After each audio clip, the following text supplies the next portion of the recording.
You know that there's momentum, the skier's going down the slope, there's an inevitability about those thoughts until you gradually change the direction of them. So it helps to get out ahead of it by tuning into the love that is your source on a regular basis, by stopping thought. When you meditate and focus on something not very exciting, like the sound of a fan or the flickering of a flame or the dripping of a faucet or even counting your own breath, when you focus upon something that doesn't require much thought, you slow your thought way down. And when you do that, you stop thought. And when you stop thought, you stop resistant thought. And when you stop resistant thought, your vibration rises. And when your vibration rises, you're calibrated to all of that power, and you're calibrated to that point of attraction. That's really a lovely thing. That's what we mean by getting out ahead of it. But when a thought comes to you and you trip over it, big thought like this, unless you focus on it from your now point of knowing, it remains the same as when it was first offered to you. In other words, you've got stuff going on in your vibration that you don't even know you've got going on in your vibration. And there's evidence all around about it. It comes to you in different facets. It comes to you in different ways. By facets, we mean an emotion can be demonstrated to you in lots of different ways and lots of different circumstances. It's like the hub of a wheel that will show you lots of different ways. We're going to tell you a funny experience that Esther had. So in her new house, which she saw several times before she made the decision to purchase it, so she was well aware of what it looked like. It turns out that there's almost no privacy anywhere. Because the shades, if you're inside, you can see trees outside, and if you're outside and it's nighttime and the lights are on inside, you can see trees inside. You can see in. Well, Esther wouldn't let herself see any flaws with this house. Her perception of it was that it was the perfect house for her, and it is. It's just the windows are all see-through. Can you imagine? And there's a lot of them. So she was very uncomfortable, and she kept telling herself, because it's up on a bluff and there are no neighbors nearby, she kept telling herself, no one can see in unless they're on the property, and no one should be on the property, so I'm good. But she didn't feel good. She felt insecure. So she manipulated a few things. She's got a long-range plan in place, but she manipulated a few things and made herself feel better. But in that vibrational mix, when she went to calibrate it, which she didn't do for a while, it had to get a little absurd before she really started calibrating it. In that vibrational mix was insecurity and a little bit of injustice. A little bit of that previous owner should have done better. Even though she saw the house, chose it, and bought it. Now it's his fault. What was he thinking? Well, he was thinking he doesn't care. So in her vibrational mix were some things that she didn't even really know were there. But as she's beginning now to find fault with him about this that could have been better, now the house starts misbehaving in other ways. One day the elevator didn't work. Really? That's pretty big. The heater in the swimming pool is intermittent. And then she starts attracting people that have known him, and they explain, yeah, he didn't know how to run the house. It really wasn't what it looked like it was. And so now Esther's thinking of the movie Money Pit. Softly, not big, not bigly, softly. So then her feeling of insecurity or her feeling of vulnerability, she didn't sit really to calibrate. She just sort of let the condition calibrate her. Almost anybody would. You have knee-jerk responses to things. And then a series of things began to happen. She was in her hotel room last weekend, and someone rang the phone in her room, and she was in another part of the room, didn't get there in time. The phone stopped ringing, and while she was changing her clothes, someone walked in, even though there was a do not disturb sign on the door. And Esther thought, that has never happened in my whole life. She could put two and two together. She understood that she has this little thing going on in her vibration. Yeah? So then a series of things like that just began happening. Weird things.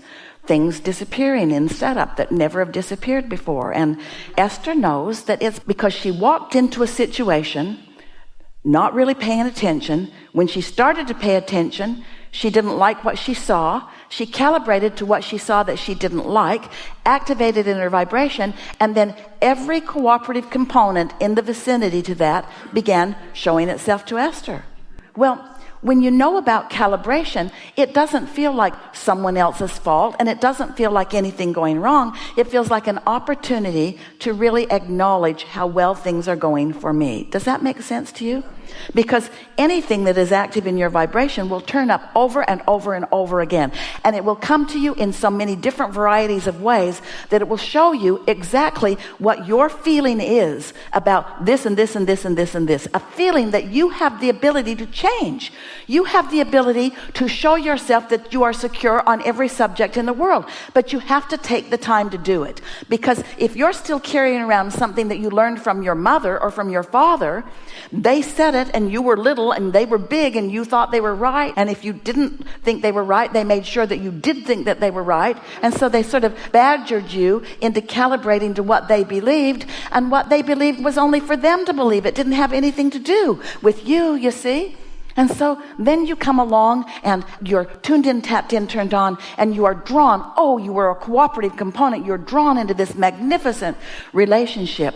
And most of the time it feels just like that. But every now and again, something turns up in your experience that activates that belief that doesn't apply. And then the only thing that you've got going on, it's not as big as saying, I have to reconcile beliefs with my parents. It's not as big as that. It's only as big as I've got an active vibration that doesn't match this active vibration. And which one do I choose? Which one do I choose? When you go to a buffet, do you really think it is your responsibility to eat everything on the buffet? Or do you pick and choose? And are you good enough to yourself to pick and choose the things that you prefer? And yet with thoughts, someone's told you that this is the way you should think about this. So as a society, a worldwide society, as a mass consciousness, you gather together. It's like, let's see all of society and let's see it in this big arena and let's see all those clumps. There are straight people and gay people and Republicans and Democrats and Catholics and Protestants and all kinds of labels. So many labels that we could talk all day and all month and all year and we still couldn't even label all the labels. And so there they all are, mostly pushing against every other group for one reason or another, sometimes belonging to more than one group, but mad at most of the other groups, only liking the groups that they're standing in, feeling rather defensive, feeling vulnerable and out of control in their lives. And then we want to give you a perspective of your inner being and acknowledge there are only two groups: those who in this moment are calibrated to their source, or those who in this moment are calibrated to something else. Two groups. And every single group has some of both in it. Every one of those groups sometimes are calibrated to source and sometimes are calibrated to something else, you see. Finally, you have to come to an awareness that you are a dynamic being. You are a being on the move. You are a creator in the mode of creation. You are a creator continuing to create. You are in a continual state of becoming. And there was never anything that was ever lived by anyone before that is the way that you are meant to live. You came into this environment so that you could have your personal experiences, so that you could calibrate to the offness of that, so that you could calibrate to the onness of that. That's what the evolution of all species is about. That's what evolution is about. That's what expansion is about. That's what eternity is about. You've created this vibrational reality where your inner being is, bees, and radiates, and all day, every day, you have the choice of leaning, calibrating toward that which you've expanded to, or trying to do the impossible and hold yourself back to something that somebody else believed. If your beliefs are not falling by the wayside all day, every day, you are not expanding.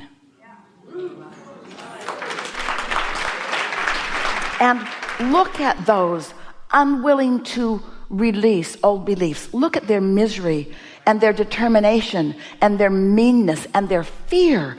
They are so afraid to let go of what they've got, even though it's not working. And you know how we know it's not working, and you know how you could know it's not working. They're miserable. How good does it feel to say to someone, you're doing something that's wrong, and it's so wrong that you are damned for all eternity? That can't be good. How bad does that feel, to feel that way about yourself or about anyone? It's so bogus, it's so off, it's so not what you know, you see.